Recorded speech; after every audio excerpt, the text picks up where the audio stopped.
Você fala com Deus, mas dentro da sua mente já decidiu que não vai dar certo.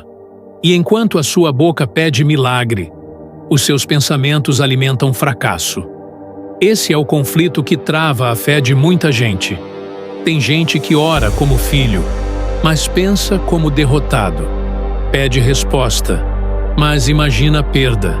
Pede portas abertas, mas espera decepção. John G. Lake ensinava que fé não é só o que você diz na oração.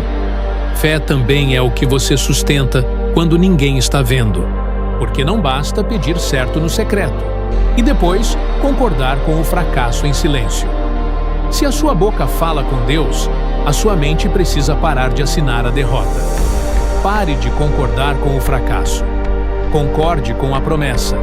Comenta: eu vou concordar com Deus.